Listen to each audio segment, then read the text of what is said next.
Merhaba arkadaşlar, Takı Tasarım YouTube kanalıma hoş geldiniz. Ben İknur Dökmez. Bugün yapımı çok kolay bir parakort bileklik göstereceğim sizlere. Çok güzel bir desene sahip ve aynı zamanda çok kolay yapımı. Gerekli olan malzemeleri geçmeden önce sizlere nereden alabileceğinizi size söyleyeyim. Pandahal Selected'den alabilirsiniz. Bunları bana denemem için göndermişlerdi. Pandahal Selected'den alacağınız bütün ürünleri bir yıl boyunca %10 indirimli olarak alabiliyorsunuz. Yalnız şurada gördüğünüz indirim kodunu yazarak veya bu videonun açıklamalar bölümünde de bulabilirsiniz veya bana sorabilirsiniz de. Bu indirim kodunu yazarak %10 indirimden faydalanabiliyorsunuz. Ve aynı zamanda ikinci bir indirim olarak da sitelerinde sürekli indirim var. Ondan da yararlanabiliyorsunuz. 2 tane indirim olmuş oluyor. Şimdi gerekli olan malzemelere geçelim. Parakort bileklik yapmak için tezgah kullanacağım. Ve parakort ipleri gerekiyor. Aynı zamanda parakort yine kilidi kapaması diyebiliriz. Bundan gerekiyor. Çakmak lazım ve normal ince bir makas kesmiyor tabii ki bu ipleri. Çok sağlam olduğu için büyük bir makasla kesebilirsiniz. Şimdi bu bilekliğin yapımına geçebiliriz.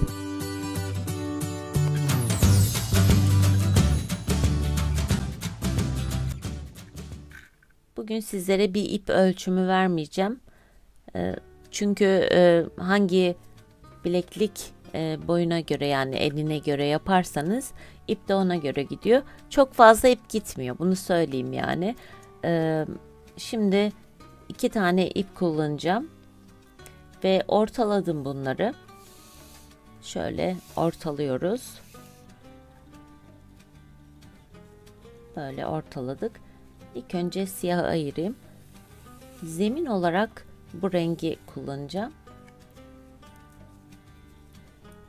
Şimdi buradan böyle geçiriyoruz.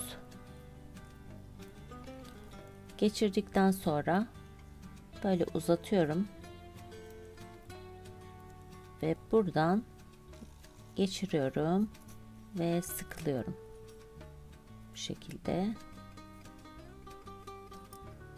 Yine de bir bakalım tam ortalı mı diye. Evet, tam ortalı. Geçirdim. Geçirdikten sonra böyle düz bir şekilde yapalım, hem de kıvrımları da açılsın, hem de yönü de değişmesin.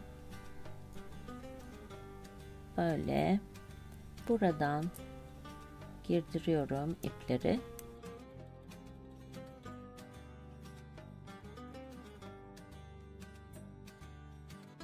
Böyle geçirelim.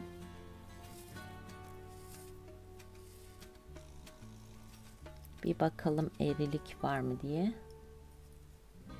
Şöyle şurada bir eğrilik oluşuyor. Şöyle çevirelim. Şimdi açabiliriz. Ve bu ipler de bu şekilde gelecek.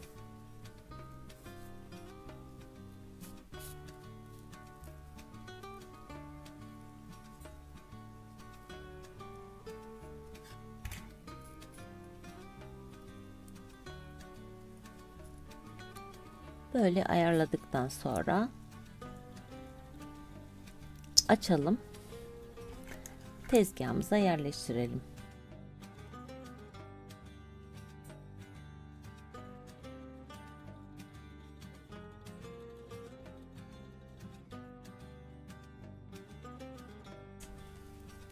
Bu şekilde iplerin yönüne dikkat edelim. Böyle olacak. Ortaladıktan sonra bir ipleri ayırdım.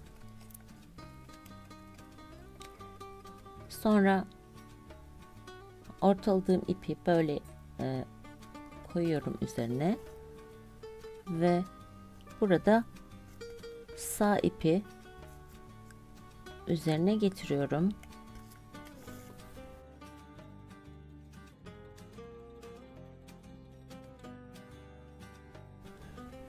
Böyle bir tane kulak oldu. Sonra sol tarafta olan ipi de alttan getiriyorum. Onu da sağ tarafa alıyorum. Şimdi bu ipleri yine sabit tutmaya çalışalım. Çünkü biraz ilk başta böyle bol olacak. Sonra sıkılayacağız. Böyle gördüğünüz gibi 2 tane olacak ip ve arasından geçiriyorum. Yukarı doğru çekiyorum. Ve bunu yukarıya alalım.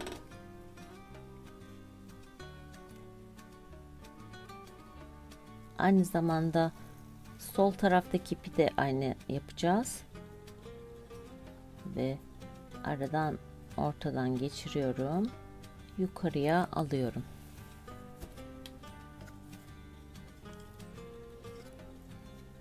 Bu şekilde oldu ipler. Şimdi siyah ipi ve kırmızı ipi düzelterek böyle çekmemiz lazım.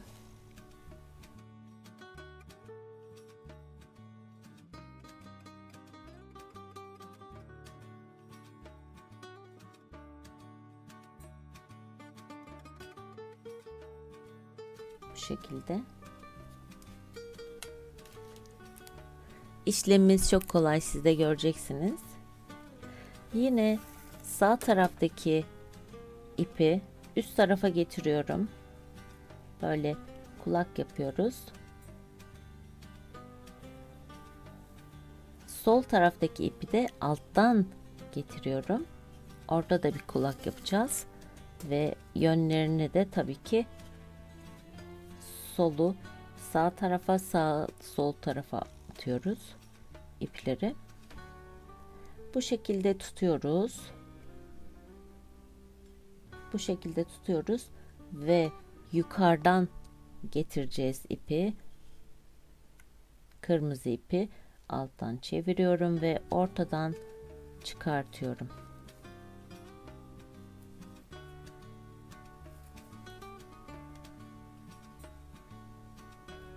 Şöyle tutalım. Sonra sol taraftaki ipi de aynı şekilde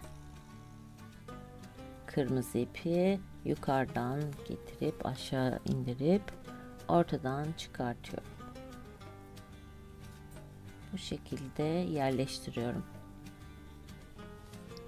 Ve siyah ipleri çekiyorum yavaş yavaş düzelterek elimizle.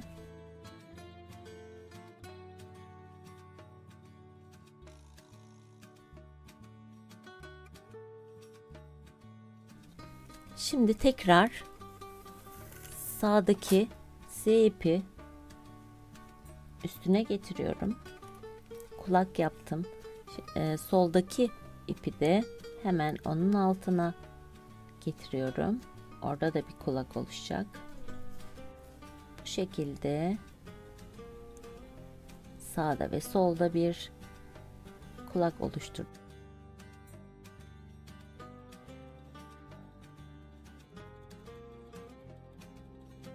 Bu şekilde. Şimdi yukarıdaki sağ taraftaki ipi, yani kırmızı ipi hemen ikisinden, sakın ayrı ayrı yapmayın, ikisinden bir tutup yukarıya doğru çekiyorum. İşlemimiz yaptıkça kolaylaşacak. Çünkü düzeliyor.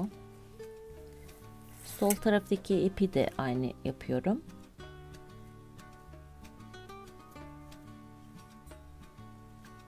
Hemen yukarıya geçirelim.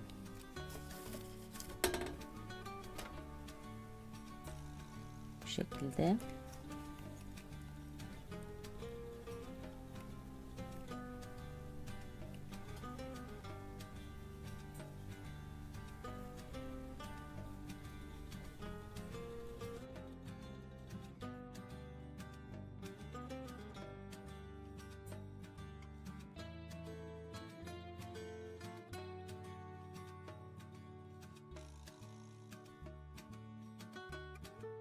Sizlere bir kere daha göstereyim. İşlemimiz çok kolay.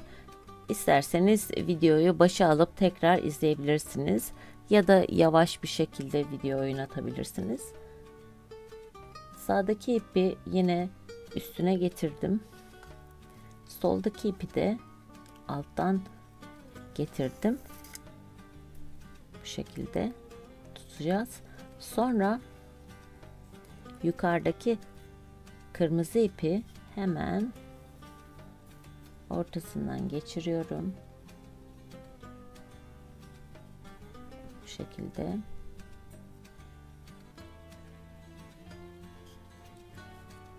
Soldaki ipi de aynı şekilde ortasından geçireceğim. Ve çekiyorum.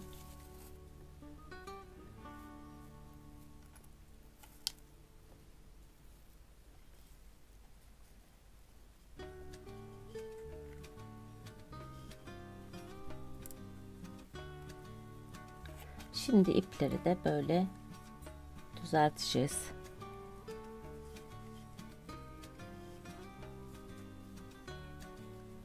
İşlemimiz bu kadar kolay.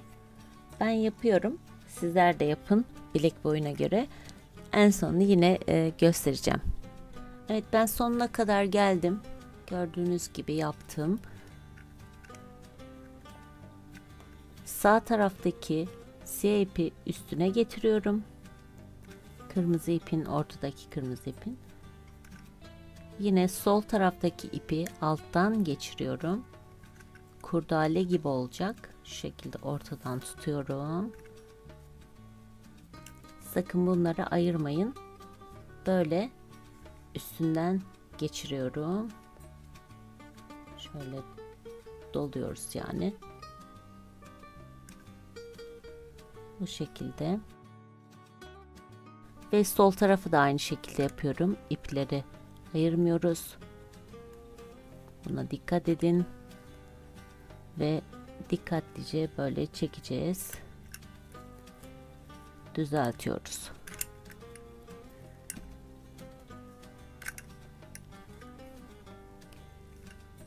Bu şekilde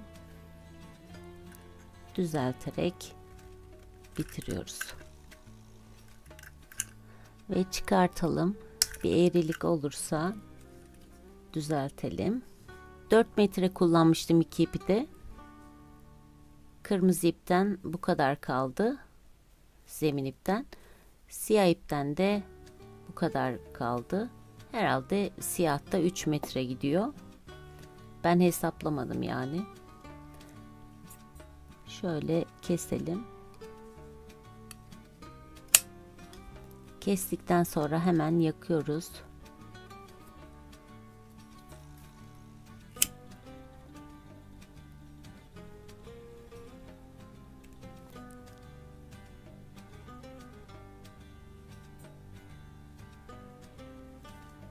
Böyle yapıştırıyorum. Onu da hemen yakıyorum.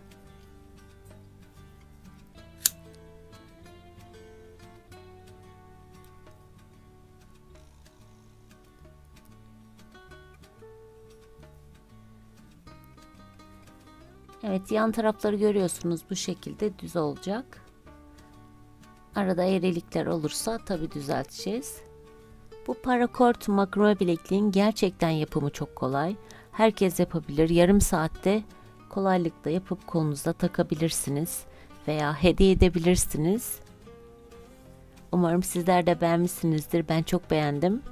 Çok sağlam, çok güzel aynı zamanda. Eğer diğer makrome videolarımı veya parakort bileklik yapma videolarını görmek isterseniz yukarıda sağ üst köşedeki linke tıklayarak oradan da izleyebilirsiniz. Eğer bana sorularınız olursa bu videonun yorumlar bölümüne yazabilirsiniz. Bir sonraki videoda görüşmek üzere. Sevgiyle kalın, sağlıcakla kalın ve hoşça kalın.